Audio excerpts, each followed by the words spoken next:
Habits ಹೇಗೆ effect ಆಗುತ್ತೆ doctor? ಈಗ ಒಂದು ಲೈಫ್ ಸ್ಟೈಲಲ್ಲಿ ಒಂದು ನೀವು ಹೇಳ್ದಂಗೆ ಬೇಗ ಏಳಬೇಕು ಆ್ಯಂಡ್ ಎಕ್ಸಸೈಸ್ ಮಾಡಬೇಕು, ಅದು ಒಂದು ಫ್ಯಾಕ್ಟರ್ ಆದರೆ ಹ್ಯಾಬಿಟ್ಸ್ ಹೇಗೆ ಎಫೆಕ್ಟ್ ಮಾಡುತ್ತೆ ನಮ್ಮನ್ನ? ಈಗ ಹ್ಯಾಬಿಟ್ಸ್ ಅನ್ನೋದು ಒಂದು ಎನ್ವೈರನ್ಮೆಂಟಲ್ ಫ್ಯಾಕ್ಟರ್ಸ್ ಬಂದ್ಬಿಡ್ತದೆ. ಈಗ ನಿಮಗೆ ಹ್ಯಾಬಿಟ್ ಇಲ್ಲದೆ ಹೋದ್ರು ನಿಮ್ಮ ಪಕ್ಕ ಕೂತ್ಕೊಂಡು ನಾನು ಸಿಗರೇಟ್ ಸೇತಾದ್ರೆ ನಿಮಗೆ ಅದು ನಂಗೆ ಎಫೆಕ್ಟ್ ಆಗುತ್ತೆ. ಸೊ ಈ ಎನ್ವೈರನ್ಮೆಂಟಲ್ ಫ್ಯಾಕ್ಟರ್ಸ್ ನಾವು ಕರೆಕ್ಷನ್ ಮಾಡಬೇಕಾಗುತ್ತೆ.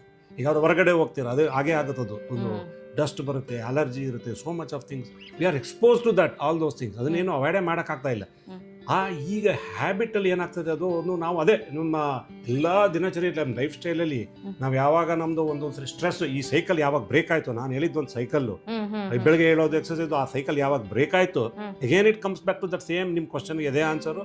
ಬ್ರೇಕ್ ಆಗುತ್ತೆ, ಮನುಷ್ಯ ಜಾಸ್ತಿ ಹೊತ್ತು ಮಲ್ಕೋತಾನೆ, ಎಕ್ಸ್ಟೆಂಡ್ ಮಾಡ್ತಾನೆ ಡೇನ.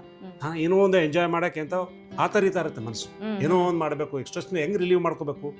ಯಾವುದೋ ಒಂದು ಸ್ಟ್ರೆಸ್ ಆಗಿಬಿಟ್ಟಿದೆ, ನಾನು ರಿಲೀವ್ ಮಾಡ್ಕೋಬೇಕು ಅಂದಾಗ ಅವನು ಇದಕ್ಕೆ ಆಲ್ಕೋಹಾಲ್ ಆಗಲಿ, ಸ್ಮೋಕಿಂಗು, ಬೇರೆ ಇನ್ನೇನೋ ಚಟಗಳು ಶುರು ಆಗ್ತದೆ.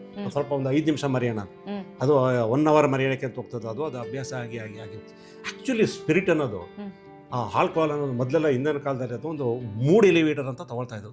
Very little quantity of, that's why it is called spirit. ಅದನ್ನ ಏನಾಗಿದೆ, ಯಾವುದೇ ಒಂದು ಮಾಡಿದ್ರು ನೀವು ಜಾಸ್ತಿ ಮಾಡಿದ್ರೆ ಅದು ಎದೋತ್ತದೇನಾಗ್ತದೆ. ಹೆಚ್ಚಿಗೆ ನೀರು ಕುಡಿ ಅಂದರೆ ನೀರು ಕುಡಿದ್ರೂ ಪ್ರಾಬ್ಲಮ್, ಹೆಚ್ಚಿಗೆ ಎಕ್ಸಸೈಸ್ ಮಾಡಿದ್ರು ಪ್ರಾಬ್ಲಮ್, ಹೆಚ್ಚಿಗೆ ಇದು ಎಲ್ಲ ಏನಾಗುತ್ತೆ, ಅವೆಲ್ಲ ಹಾರ್ಮೋನ್ಗೆ ಎಫೆಕ್ಟ್, ಮೆಂಟಲ್ಗೆ ಎಫೆಕ್ಟ್ ಆಗುವಂಥದ್ದು. ಆಲ್ಕೋಹಾಲು, ಸ್ಮೋಕ್ ದೇವರ ಚಟ ಹಿಡಿಯುವಂಥದ್ದು, ಅಡಿಕ್ಟಿವ್ ಮೆಟೀರಿಯಲ್ಸ್ ಆದ್ರಿಂದ ಅದನ್ನು ನಾವು ಅವಾಯ್ಡ್ ಮಾಡೋದು ಒಳ್ಳೆಯದು. ಈ ಎಲ್ಲ ಸೈಕಲ್ಲು ನಮ್ಗೆ ಅಡಕ್ಟೆಡ್ ಸ್ಲೀಪ್ ಇಲ್ಲ, ಇದೆಲ್ಲ ಇದ್ದಾಗ ಮನುಷ್ಯನಿಗೆ ಒಂದು ಪ್ರಿನ್ಸಿಪಲ್ ಮಾಡ್ಕೊಳ್ಳಿಲ್ಲ ಅಂದಾಗ ನಾವು ಯಾವಾಗ ಒಂದು ಕೆಲಸಕ್ಕೆ ಹೋಗ್ತೀವಿ, ಒಂದು ಪ್ರಿನ್ಸಿಪಲ್ ಬೇಕೇ ಬೇಕು. Consistency important. ನಾವೀಗ ಕಾಡಲ್ಲಿ ಒಂದು ಎನಿಮಲ್ ಥರ ಇರ್ತೀವಿ ಅಂತ ಅದಕ್ಕೇನು ಬೇಕಾಗಿಲ್ಲ, ಅದು ಅವು ಫಾಲೋ ಮಾಡ್ತವೆ, ಅವು ವಿತಿನ್ ದ ಲಿಮಿಟೇಷನ್.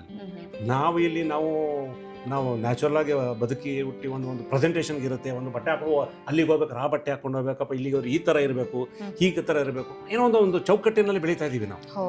ಒಂದು ಸಿಸ್ಟಮ್ ಇರುತ್ತೆ. ಓಕೆ, ನೀವು ಎಷ್ಟು ಬೇರೆ ಸೂಟ್ ಈ ಥರ ಬಟ್ಟೆ ಹಾಕೊಂಡ್ಬಂದಿದ್ದಾನೆ, ಎಲ್ಲ ಒಂದೊಂದು ಕಡೆ ಹೋಗಿದ್ದ ಕಡೆ ಎಲ್ಲ ಒಂದಿರುತ್ತೆ. ಆ ಒಂದು ಪ್ರಿನ್ಸಿಪಲಲ್ಲಿ ನಾವು ಇದ್ದಾಗ, ಚೌಕಟ್ಟಲ್ಲಿ ನಮ್ಮ ಲೈಫ್, ನಮ್ಮ ಪರ್ಸನಲ್ ಲೈಫ್ ನಾವು ಆಗ ಪ್ರಿನ್ಸಿಪಲ್ ಲೈಫಲ್ಲಿ ಹಿಡ್ಕೋಬೇಕಾಗುತ್ತೆ.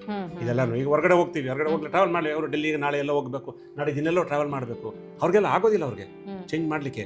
ಸೊ ಅವ್ರು ಏನು ಮಾಡ್ಕೋಬೋದು, ಓಕೆ ನಾ ಬೆಳಗ್ಗೆ ಇದು ಮಾಡಬೇಕಪ್ಪ ನನಗೆ, ಅವರು ತಮ್ಮ ಲೈಫ್ ಸ್ಟೈಲ್ನ ಅಲ್ಲಲ್ಲೇ ಚೇಂಜ್ ಮಾಡ್ಕೊಂಡು ಅವ್ರ ಪರ್ಸನಲ್ ರಿಲೇಷನ್ಶಿಪ್ ಎಷ್ಟು ಬೇಕು, ಮೈಂಡ್ ಆ್ಯಂಡ್ ಬಾಡಿಗೆ ಏನು ಬೇಕಾಗುತ್ತೆ ಅಂತ ಅವ್ರಿಗೆ ಗೊತ್ತಾಗ್ಬಿಟ್ಟಿರ್ತಾರೆ. ಅವ್ರಿಗೆ ಒಂದ್ಸರಿ ಶುರು ಮಾಡಿದೆ ವಿತಿನ್ 5 years, ಆಫ್ಟರ್ 25 years ಆಟ ಆಡ್ತಿರ್ತಾರೆ, 30 years ಆದಮೇಲೆ ಅವರೆಲ್ಲ ಶುರು ಮಾಡ್ಕೋಬೇಕು. ಏನೇ ಟೆನ್ಷನ್ ಇದ್ರು, ಏನೇ ಪ್ರೆಷರ್ ಇದ್ರು, ಆ ಮನಸ್ಥಿತಿಗೆ, ಒಂದು ಎಕ್ಸಸೈಸ್ಗೆ, ಒಂದು ನಿದ್ದೆಗೆ, ಒಂದು ಡಯಟ್ಗೆ ಅವರು ಸ್ವಲ್ಪ ಕಾನ್ಸಂಟ್ರೇಟ್ ಮಾಡಬೇಕು, ಟೈಮ್ ಕೊಡಬೇಕು.